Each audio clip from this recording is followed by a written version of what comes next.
ધોરણ 12 commerce chapter 1 ભાગીદારી વિષય પ્રવેશ એમાં જોશું આપણે થિયરી અને પ્રથમ ટાઈપના દાખલા. તો પ્રથમ થિયરી છે ભારતીય ભાગીદારી કાયદો 1932માં અમલમાં આવ્યો. તે સેકન્ડ છે કંપની ધારો 1956માં અમલમાં આવ્યો.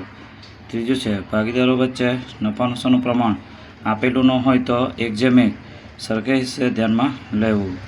ચોથું છે લોન પર ભાગીદારને વધુમાં વધુ 6% વ્યાજ આપી શકાય, એટલે કે ભાગીદાર પેઢીને લોન આપે ત્યારે. પાંચમો પોઈન્ટ છે મૂડી પર વ્યાજ એ પેઢી માટે ખર્ચ છે, જ્યારે ભાગીદાર માટે અંગત આવક છે. બરાબર. તે છઠ્ઠો પોઈન્ટ છે ઉપાડ પર વ્યાજ એ પેઢી માટે આવક છે, જ્યારે ભાગીદાર માટે અંગત ખર્ચ છે. સાતમો પોઈન્ટ છે જો કોઈ ભાગીદાર મહિનાની શરૂઆતમાં એટલે કે પહેલી તારીખે ઉપાડ કરે તો ઉપાડ પર 78 માસનું વ્યાજ ગણાય. એની ગણતરી 1 થી 12 મહિનાનો સરવાળો કરવાથી મળશે, એટલે કે 78. તે જ રીતે આઠમો પોઈન્ટ છે જો કોઈ ભાગીદાર મહિનાના અંતે એટલે કે છેલ્લી તારીખે એટલે કે આખરે ઉપાડ કરે તો 66 માસનું વ્યાજ ગણાય. એની ગણતરી પણ 1 થી 11નો સરવાળો કરવાથી મળશે, એટલે કે 12મા મહિનાને કાઢી નાખો અને 11 સુધી સરવાળો કરવો, એટલે 66 માસનું વ્યાજ ગણાશે. હવે આપણે પ્રથમ ટાઈપના દાખલા જોઈએ. તો પ્રથમ ઉદાહરણ છે હિરલ દર મહિનાની શરૂઆતમાં ₹500 ઉપાડ કરે છે. જો ઉપાડ પર વાર્ષિક 10% લેખે વ્યાજ વસૂલ કરવાનું હોય તો કુલ વાર્ષિક ઉપાડ અને ઉપાડ પર વ્યાજ શોધો. બરાબર. તો પ્રથમ વાર્ષિક આપણે ઉપાડ ગણીએ. ₹500 ગુણ્યા 12 માસ બરાબર 12×5 = 6000. આ વાર્ષિક ઉપાડની રકમ આવશે. હવે એનું સૂત્ર તો I બરાબર PRN ભાગ્યા 100. આ સૂત્ર તમે આગળના ધોરણમાં અભ્યાસ કરી ગયા છો, જેમ કે ચક્રવૃદ્ધિ વ્યાજની ગણતરી કરતાં શીખ્યા હશે ત્યારે, જેમાં P માસિક ઉપાડ આપેલો છે 500, P બરાબર 500, રેટ ઓફ ઇન્ટરેસ્ટ R 10% છે. પછી N નંબર ઓફ યર છે દર મહિનાની શરૂઆતમાં એટલે કે 78 માસ ધ્યાનમાં લેવાય, તો N આવશે 78.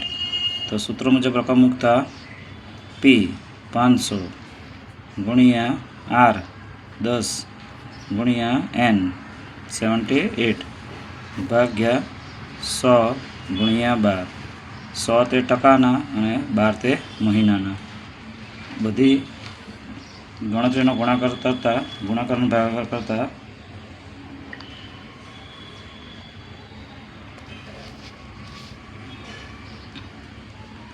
₹500 ગુણ્યા 10 ગુણ્યા 78 બરાબર ભાગ્યા 1200. આન્સર મળશે ₹325. આ તમારો પ્રથમ દાખલાનો જવાબ. એ રીતે સેકન્ડ દાખલો જોઈએ. જો સેકન્ડ દાખલામાં પ્રતીક દર મહિનાની શરૂઆતમાં ₹400નો ઉપાડ કરે છે, જ્યારે પ્રવીણ દર માસની આખરે 600નો ઉપાડ કરે છે.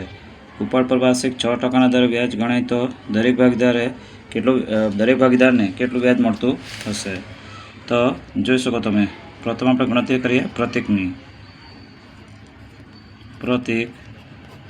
પ્રતીક દર માસની શરૂઆતમાં ₹400નો ઉપાડ કરે છે.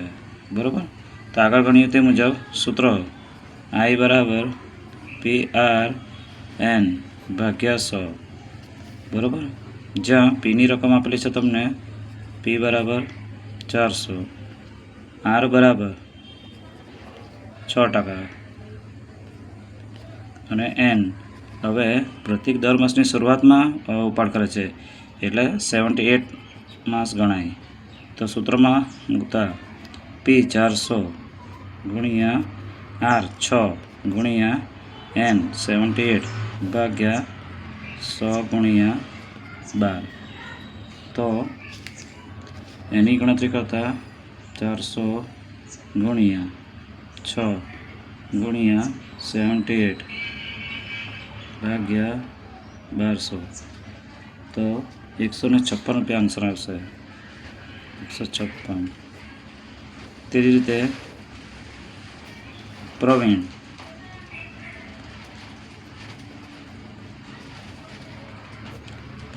દર માસની આખરે 600નો ઉપાડ કરે છે. તો પીની રકમ આવશે 600, આર 6%, એન દર માસની આખરે છે એટલે 66 ધ્યાનમાં લાવશે.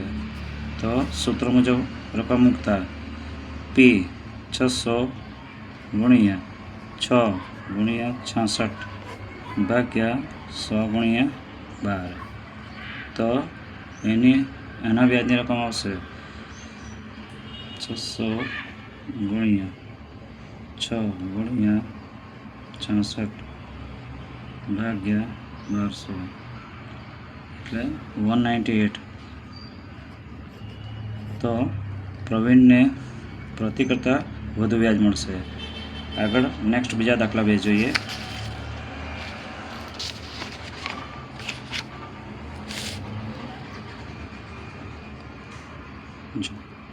એમાં છે મન અને મોહન એક પેઢીના ભાગીદારો છે. મન દર માસની 1લી તારીખે 700 ઉપાડે છે, જ્યારે મોહન દર માસની છેલ્લી તારીખે 700 ઉપાડે છે. 12% વ્યાજના દરે વ્યાજનો તફાવત શોધો. તો પ્રથમ ગણતરી મનની કરીએ. મન સૂત્ર લખીએ I બરાબર PRN ભાગ્યા 100. તો પી આપેલો છે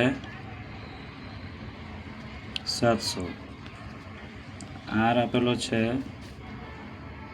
12%, પછી એન મન દર મહિનાની 1લી તારીખે એટલે કે 78 લેવાશે. સૂત્ર મુજબ રકમ મૂકતા 700 ગુણ્યા 12 ગુણ્યા 78 ભાગ્યા 100 ગુણ્યા 12 ગણતરી કરતા 700 ગુણ્યા 12 ગુણ્યા 78 ભાગ્યા 1200 તો એના વ્યાજની રકમ આવશે 546. તે રીતે મોહન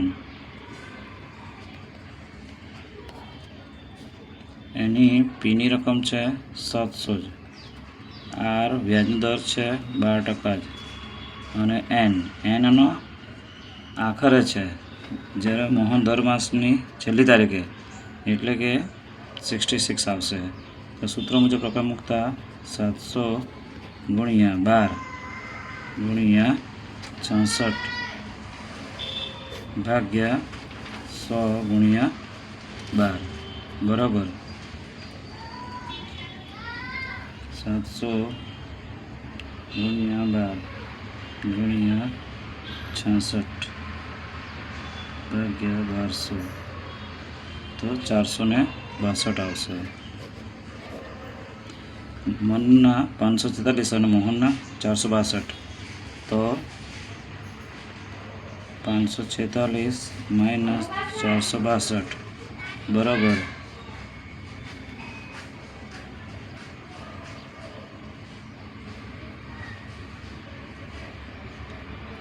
84 રૂપિયા વધુ વ્યાજ મનને મળશે. મનને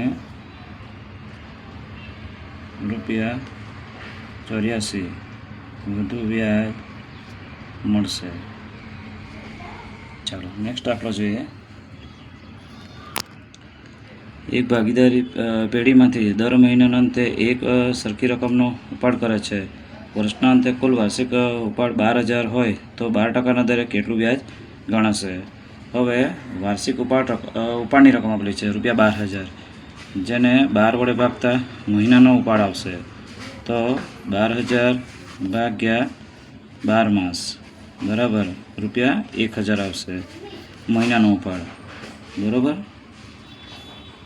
હવે સૂત્ર મૂકીએ I બરાબર PRN ભાગ્યા 100 જ્યાં પીની રકમ 1000 આવશે. ધ્યાન રાખો 12000 તો વાર્ષિક ઉપાડ છે, મહિનાનો ઉપાડ 1000 છે. હાજી 77 અને એન તમને આપેલો છે. એન લેવાશે તમારો દર મહિનાના અંતે એટલે 66. વ્યાજનો દર આપેલો છે R 12%, તો R = 12. સૂત્ર મુજબ રકમ મૂકતા P 1000 ગુણ્યા 12 ગુણ્યા 66 ભાગ્યા 100 ગુણ્યા 12. તો ગણતરી કરતા 1000 ગુણ્યા 12 ગુણ્યા 66 ભાગ્યા 1200 660 વ્યાજની રકમ આવશે. બરાબર. નેક્સ્ટ વિડીયોમાં મળીએ, બીજી ટાઈપના દાખલા જોશું.